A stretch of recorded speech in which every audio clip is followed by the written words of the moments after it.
I want to welcome everybody to another podcast from 007 Intel. I'm here with Sara, and Hey, what's up? today we'll be talking about the services that we offer. Yep, that is true.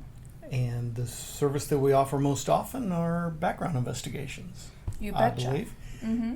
And those can take on a lot of different traits. They can be about a person, a business, a corporation, Yep. anything that you need background information on to make a decision to use in your business or any of a number of reasons. And part of those background investigations, we can search for other cases that are out there. If the target of the investigation has had civil or criminal cases, that's good to know. It can be done for due diligence purposes. If you're going to invest with someone, if you're going to go into business with someone or partnership, Very important. it is very important that you do your due diligence and determine if all of the information you have is on the up and up. Mm-hmm. I think I want a background investigation on my dog.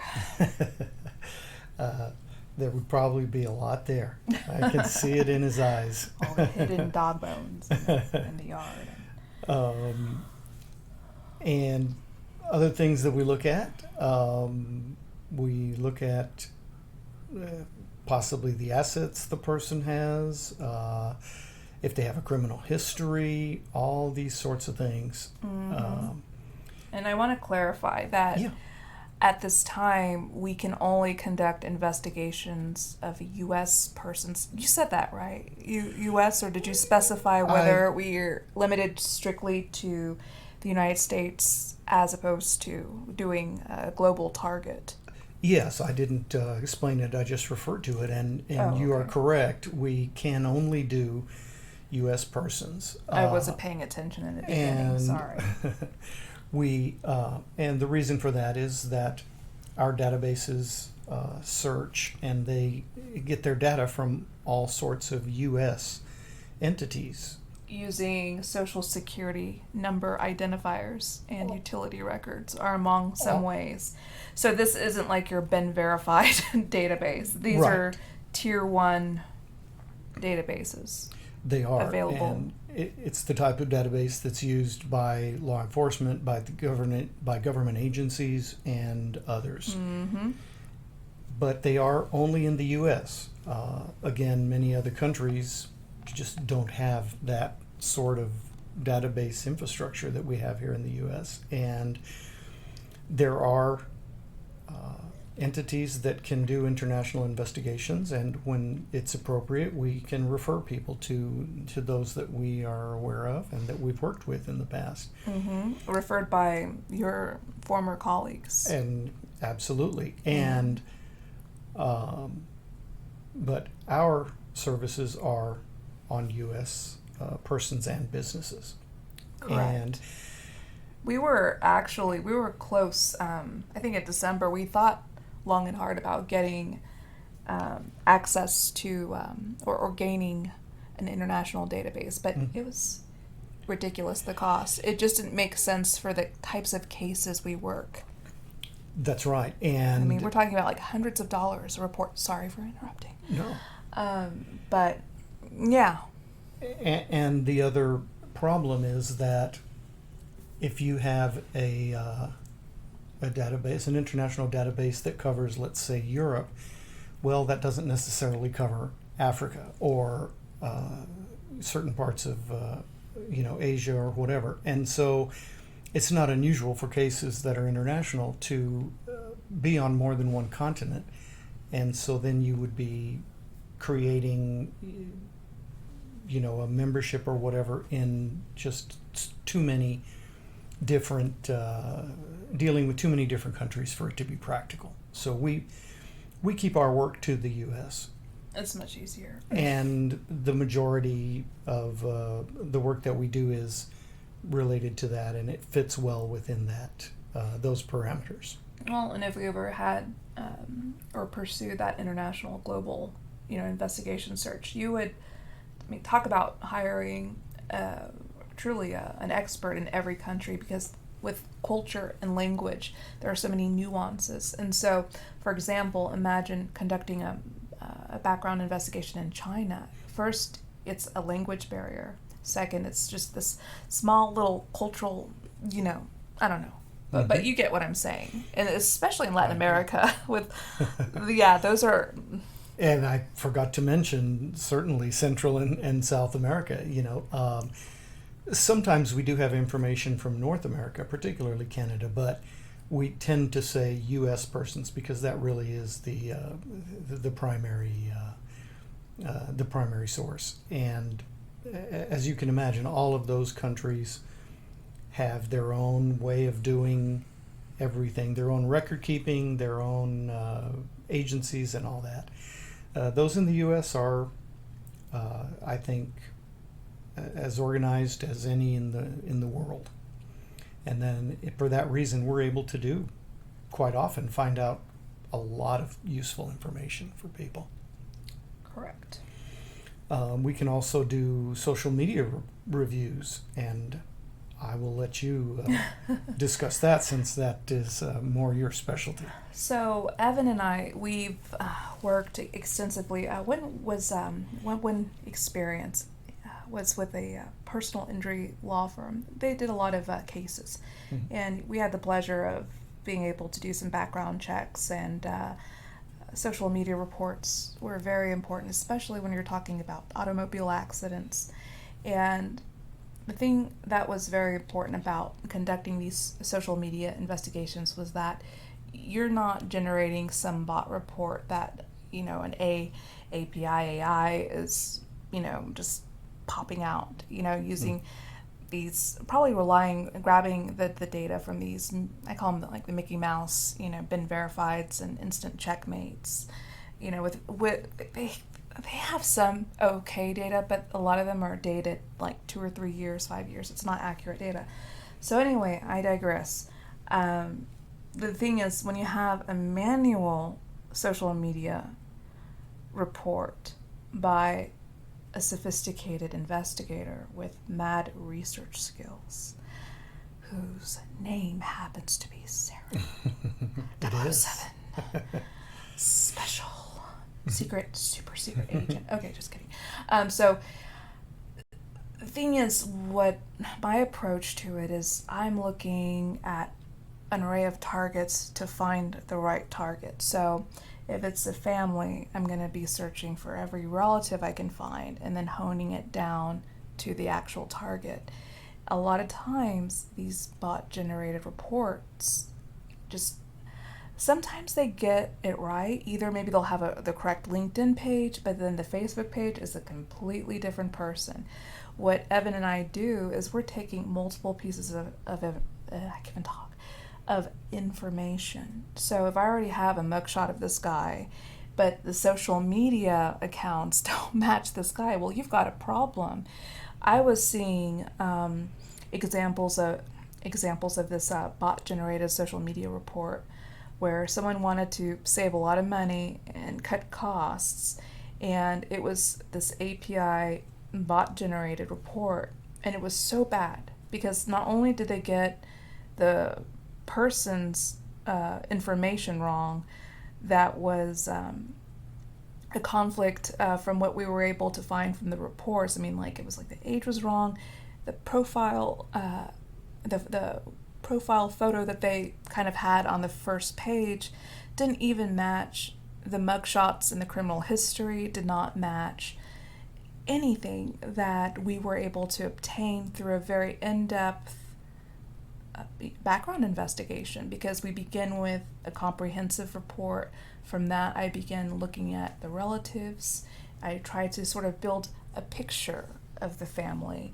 And if I can't find the target per se, I may start looking outward, looking at known friends and associates to find the target. And I always got it right. I found the target that nobody could, because people just, either just wanted to spit out a name hoping the law firm wouldn't find out that, it was incorrect, because they were just motivated by the money, not by getting the accurate result. So Not by getting the right result. Yeah. yeah, that was painful, but whatever. And along the same lines, if someone were being stalked or that sort of thing, or was trying to determine if an individual that they were communicating with was real or not, it's something that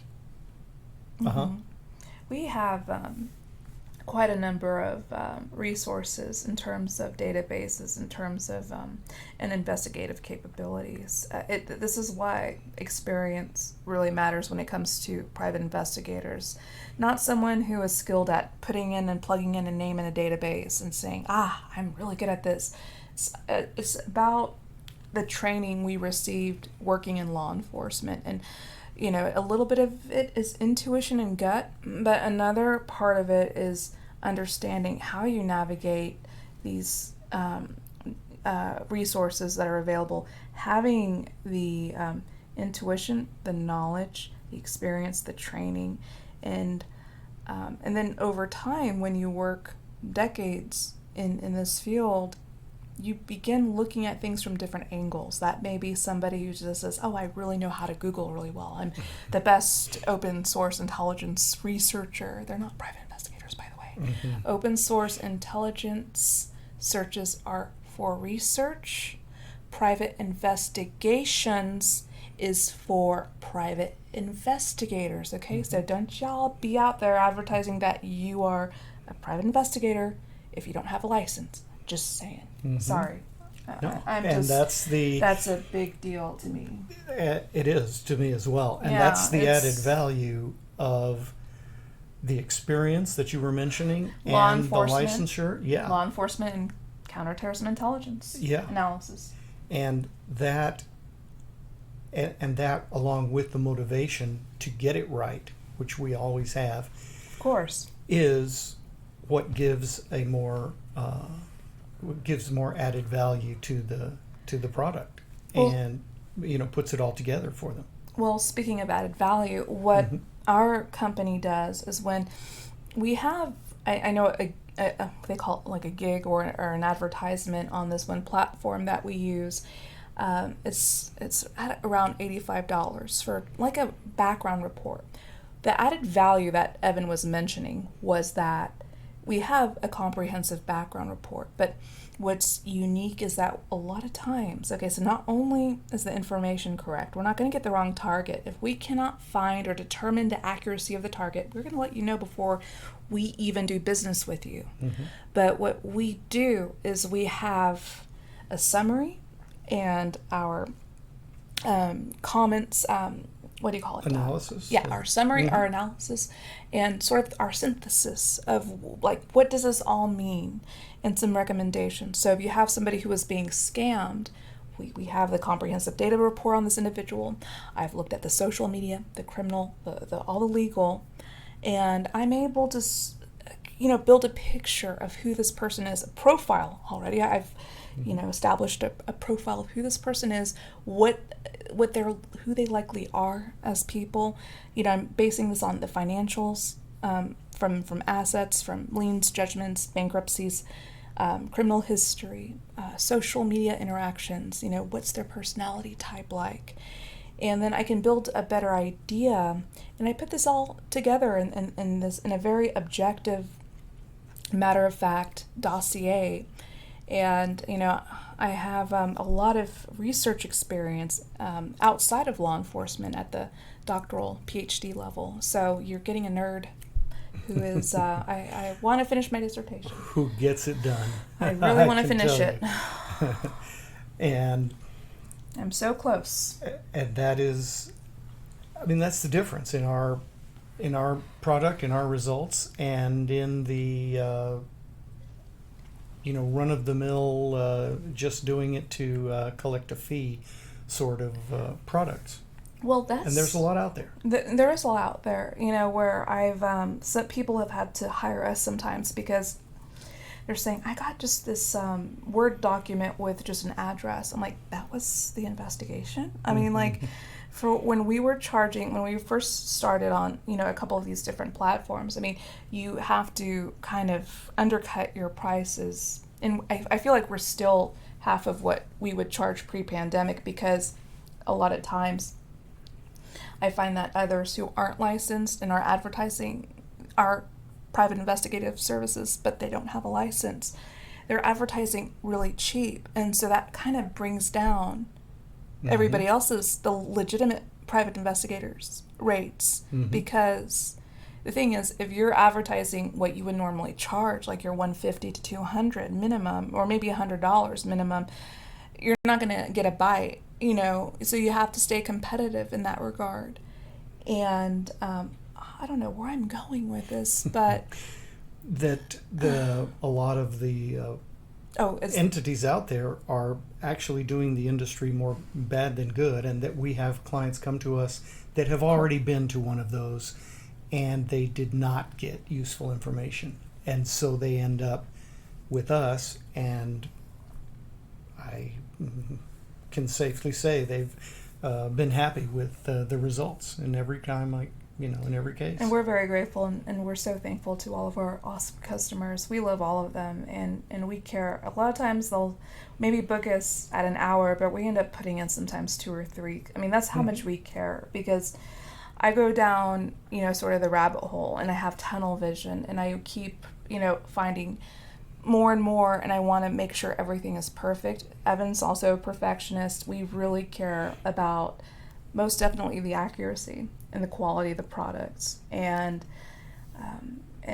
also having it, displayed professionally. Absolutely. So it's like a little, we have on that platform one that is strictly for background checks. That one, you're just getting the report. You're not going to get our sophisticated written analysis, because that takes some time. We sit down there, we type manually our findings. I mean, these are sometimes 2 or 3 pages, just the summary, or 2 or 3 pages of notes, and from our findings, the analysis, and then of course our synthesis, conclusion, and recommendations. It's a lot like writing a PhD dissertation. It's that methodology and an approach to writing a private investigation summary, if that makes sense.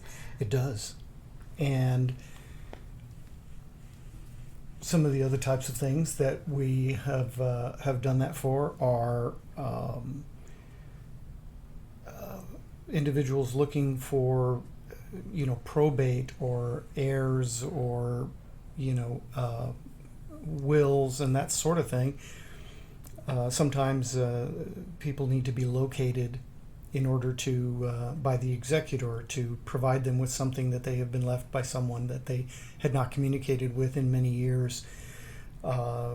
People can be looking for their old, college roommate for a reunion. All these sorts of things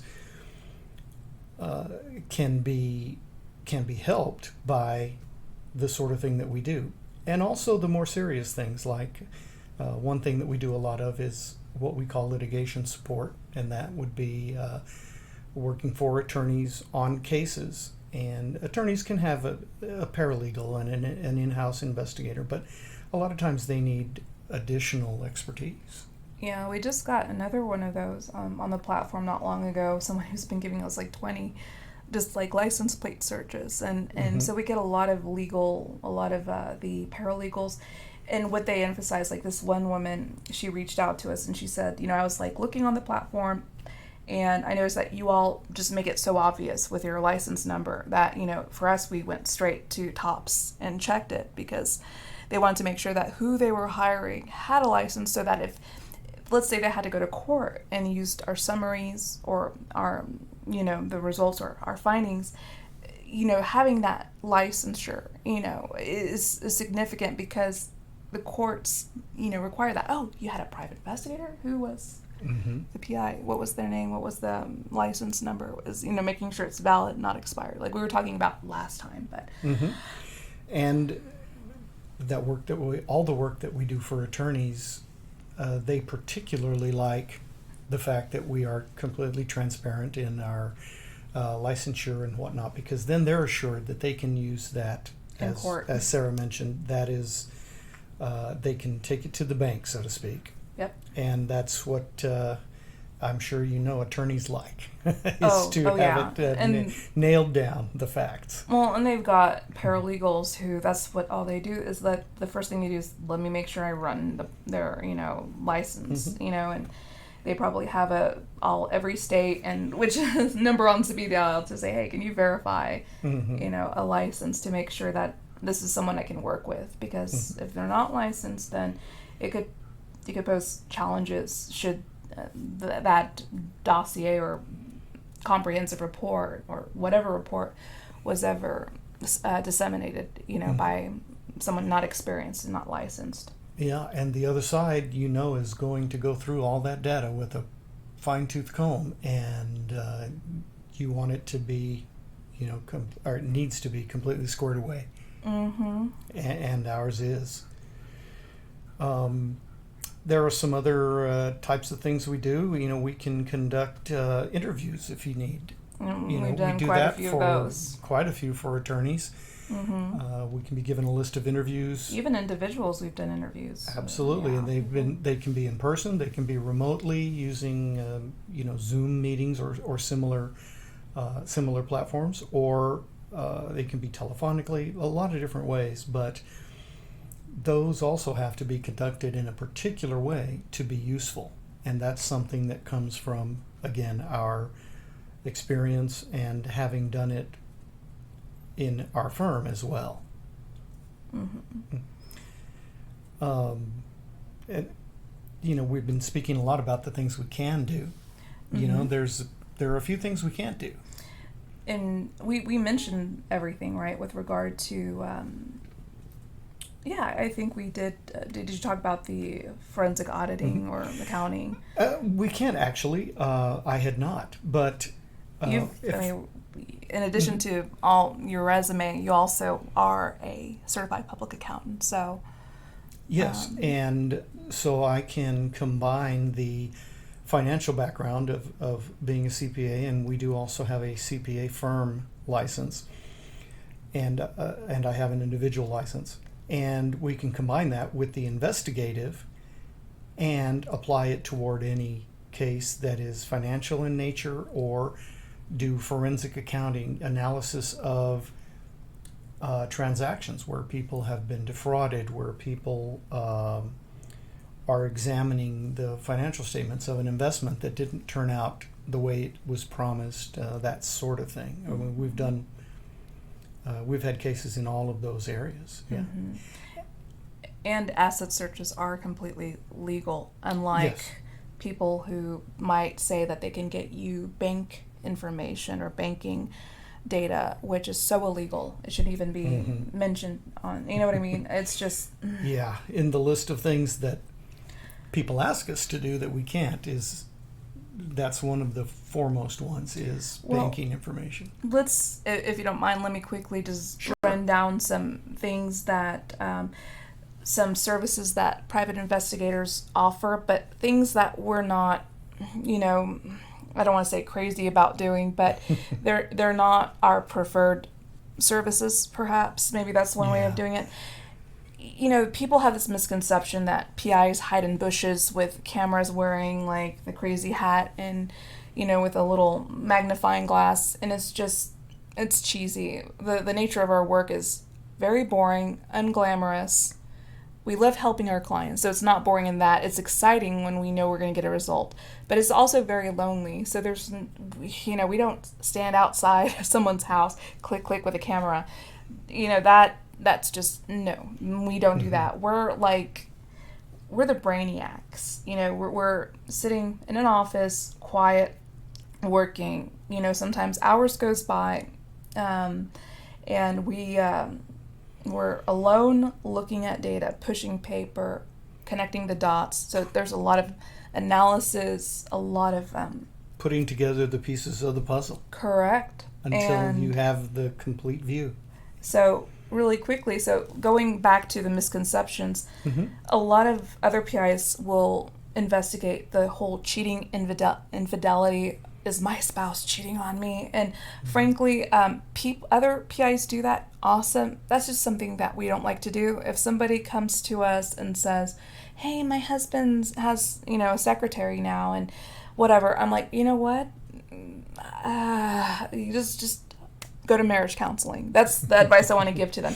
However, if it's a situation where a spouse was injured and wants to know, like, does my husband have assets because he hides a lot? Maybe in those situations, if there is maybe a divorce proceeding in the future, those are things we can help with. But we don't like stalking or following people. That's just creepy to us. We don't like... To us, we'd rather just stay away from those. So there are plenty of talented PIs out there who can do that. We're not interested, if that makes sense. It does. And then there's the whole missing persons. And now we have to be careful because we cannot investigate minors, okay? Just, I'm letting you all know that. So, but if, let's say, the Austin Police Department or Houston Police Department contacted us and wanted to meet with us and say, hey, we're bogged down with a million things. We know you, Evan, we know your background at the FBI. You think you and your firm could maybe take this ream of paper and just sit down and assist us with this investigation? If it were involving, let's say, a child, okay?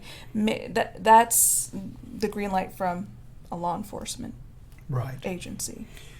In general, and for good reason, all of the data on minors, to protect them is not available in, typical databases and even in those that we use. And there's a reason for that. And, people quite often don't understand. They're saying, oh, you locate people. Yes, we can. You can get backgrounds. Yes, we can. Well, my daughter who's 14, ran away or whatever. That's not going to be something that there's going to be information on because to protect that individual, that information is just not available. And normally how we do respond was we want to identify what jurisdiction, what state, city, state they're in, so that I can immediately send a mother, okay, contact this police department, make sure you contact this sheriff's, and then of course everybody, even the governor, the governor's office, just every single, the news network. So we have already a quick list, and a lot of times we give a lot of this advice without payment. I mean, we spend more time advising prospective clients than actually making money. So we help out with, in a lot of instances, without ever getting paid. So, and so you can see that's not our priority. We like to help people. And so I'm going to move on to another one, too, license plates. We can run license plates, but there has to be a valid legal reason. And California is a pain in the rear, okay? So if you're telling me that I saw a hot girl parked at the red light, and she was looking mighty fine, and I so want her digits, can you run the plate? I'm going to tell you to get lost. And stop stalking her. Leave her alone. That is not a valid legal reason for us to run a license plate. No. Usually we get the requests, and these come from law firms. We'll get like sometimes 20 at a time, and it's for usually collisions and automobile wreckage and such. So sure. And many times someone involved in the accident left the scene, or someone witnessed it, and they got their license plate, but they may not be a plaintiff or a defendant. They may even be a witness, and those are legal and completely proper reasons for us to identify the individual that is the registered owner of a vehicle. Again, people don't always understand that. They think you either can or you can't run a license plate, and there are specific circumstances. And another something that we can't do at this time. Oh no, we're actually, where are we? I took down some notes, but we're both very tired today. Okay. So yeah, also, okay, some PIs are gifted in the area of cybersecurity and cryptocurrency investigations. Now, we're very transparent about our skill sets, but there are limitations. We're not skilled in every area. We do have a great friend of ours who's a retired, he's too young to be retired, but he's a former Secret Service agent, Keith of Kroll, Kroll. So you talk to Keith because he made the headlines. He recovered millions of Bitcoin. So, hey, go Keith. So, I'm sorry. Just. And as Sara mentioned, we're very transparent about the fact that that's not a specialty of ours, and it is. I'm learning cyber stuff right now. We are. And we're Python trying to and get there. Programming and all that stuff. And we would rather a client be referred to someone who can help them. And we will do that for you. We'll give you names. Yeah, then take a fee from them. Whereas there are folks that say, sure, I'll look into it and, take their money and don't really provide the service that the person needs. But we're not bashful about saying, yeah, that's an area that we don't have an expertise in. And we don't have it in everyone, but we do in quite a few. So, did you have any more to say? No, go ahead. Okay, so what are examples of services that we cannot conduct? Cannot do. Well. And why not?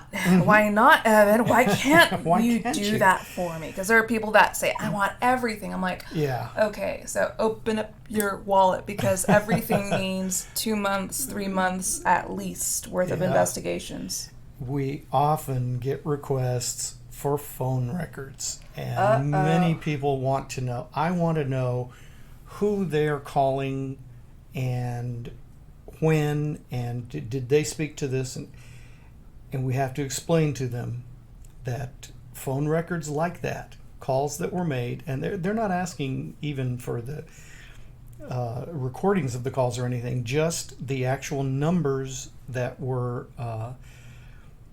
called requires a subpoena, a court order, or something along those lines that compels the service provider, to give that information. That is not available to a PI. It's not that it's not available to us, it's not available to any PI.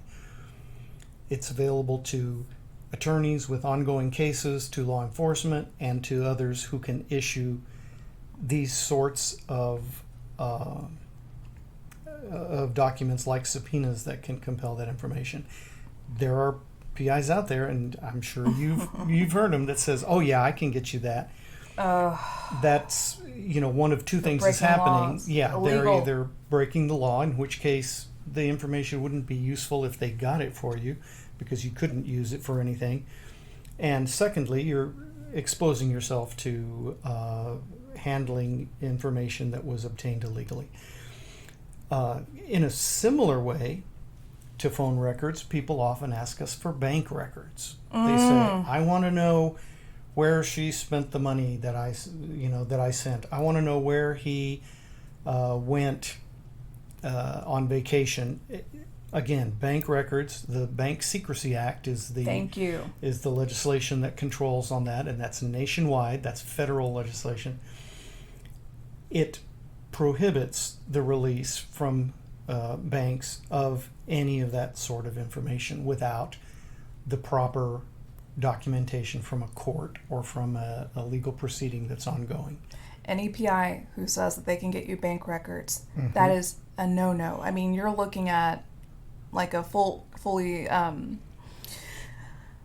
can't even think of the word, an audit or some kind of the Attorney General intervening and saying, why are you even saying that you can get somebody bank records? That is so illegal. You don't do that. Yeah. And so, like, maybe this person thinks that asset search is like, I can find the assets, but those aren't bank records. No. We cannot get bank records.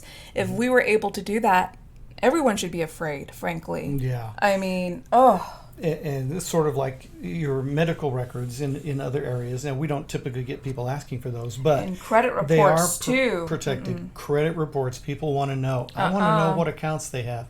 No, there are 3 big credit agencies that can do that, and we cannot, and other PIs cannot. Not without a subpoena, and typically someone who Correct. might be able to get a credit report is like, let's say you're suing someone for damages and whatnot.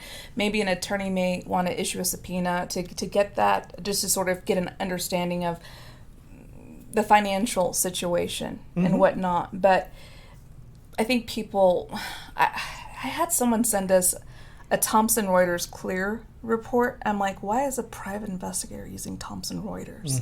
That's like the worst database for a PI. I mean, you have like, you know, a lot of the financial indicators, but that's nothing we'd ever use. So I'm questioning like who's using that database. Yeah, maybe that's why they're saying, oh, I can get you the financial. I can get you a credit report, and what they're getting is not a credit report. No. It is and they're publicly listed data about ownership, of property and that sort of thing is out there. There's a difference between that and the actual transactions from your bank account. Correct. Thank you. And the same is true, kind of in the same realm, is Social Security numbers. People quite often ask. We've had a client recently ask for, or a potential client, they did not become one, asked for just bulk, a long list of people, and they wanted their complete unmasked Social Security numbers. Unbelievable. And, wow. Passport number or something. I can't recall what all they were asking for, but it was just over the top. There are a few circumstances where a Social Security number can be released, but there are very few, and we would have to have proof of that particular allowable reason or permissible use before we would do anything. We rarely reach that threshold with Social Security numbers. Just another thing that people think are easy to get. And going back to one of our previous topics on social media, people quite often ask for us to get information that is set as private on social media. Can you address that?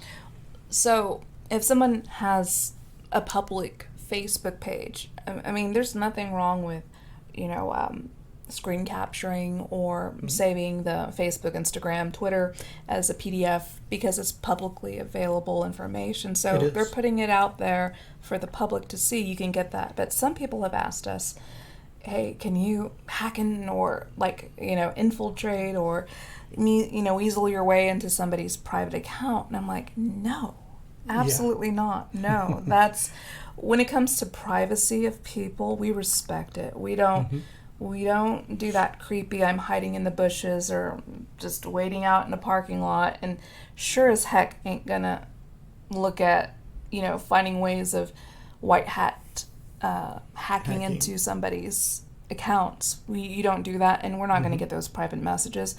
If somebody is, if you're trying to find out who this person is or what they're writing, just the best advice I can give you, especially if there was an injury, so an injury to your financial, situation by this person, then contact an attorney, because people assume we're attorneys, we're PIs, we're Superman, we're Superwoman. We are two very human individuals who, we're limited in what we can do. And this whole Hollywood CSI, Miami, and this where people are touching the air and ding, ding, ding, ding, ding, and like with their hands, they can wave and look at, different continents and then zoom in on the terrorist. No, it's not what you see in TV. What we do is very boring and very basic, very long and hard. I mean, long, hard hours. And it's very quiet and very lonely. So we don't do all this glamorous stuff you see in these shows. People who haven't ever worked a day in law enforcement or are legitimately licensed as private investigators, they have this idea that this is what PIs do, and it's like, as we say in Texas, bless your heart. Yeah. They, as they also say in Texas, they're all hat and no cattle.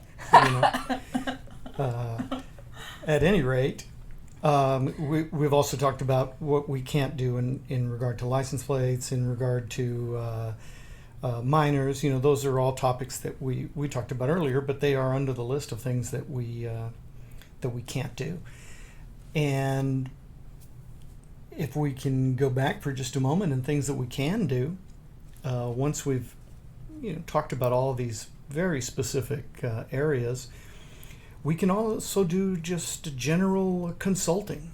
If you want to just talk about a situation and what we think would be a next step to take, about security, if you need an assessment of electronic or static, physical security of your business or your home, or for whatever reason, we can provide that. We can provide presentations.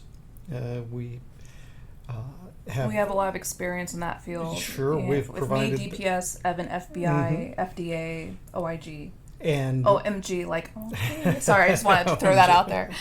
I'm going to create a rap. The FBI to the FDA to the DPS to the OIG, oh my gosh. I don't say but we don't say the other.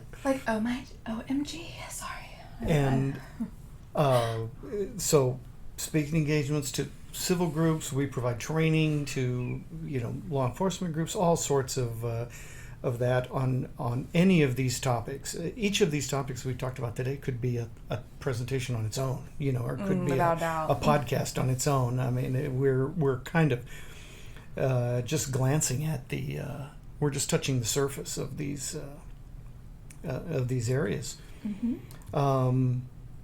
Is there anything else you can think of that we need to?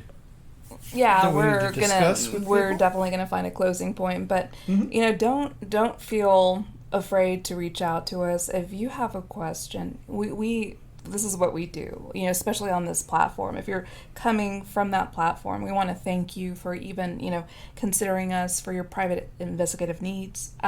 So if there's some kind of a service or a question you had, don't hesitate. We don't buy, I know Evan can be a little intimidating, but he is a real softie. I'm the one that's the boss. Okay. And so the thing is, we're happy and very humbled to serve you. We love what we do. We adore our clients. And we will go a lot of times over, and a lot of time, because we want to make sure that we have everything for you. And we also are very realistic. We'll tell you right off the bat if we can't do it. And I'm going to be pretty frank with you. If you were to approach us first and then get an opinion whether we could or could not do it, and we provided you that reason why we couldn't, but then you decide to ask somebody else and they said they can, and they have a questionable background, no verifiable license number published, no experience listed, no transparency and photos matching, news conferences that are archived, you can verify us very easily, quite easily. But I would be very cautious. If we tell you no, this is something no private investigator could obtain, but somebody else is telling you, oh yeah, we can get that, it's going to be about $100 or $50, run for the hills. You're probably better off hiring an attorney, quite frankly, if it's really stuff that requires legal, access to things that we can't not get. It does. And sometimes our advice is very blunt and frank, but sometimes it's, tough love is exactly what a client needs. Because, many times they have misconceptions about what can and can't be done, and it's better to know up front before you spend a lot of money that that they are going down a path that isn't going to get them anywhere. And we care. That's why we tell people. I mean, trust us. I mean, if we could do it, I mean, that's an opportunity, to, put more food in the dog's bowl, and, Sure. and whatnot. But thank you all, anyway, and regardless, and for your consideration and for taking time out of your day to visit some of the gigs and try to gain an understanding of what each of them are. If there are some that require some clarification, don't hesitate to reach out to us. Absolutely. There's no cost whatsoever to consult with us as to whether we can help you or not. Absolutely. And we want to thank you so much for tuning into our podcast. We love you very much, and God bless you.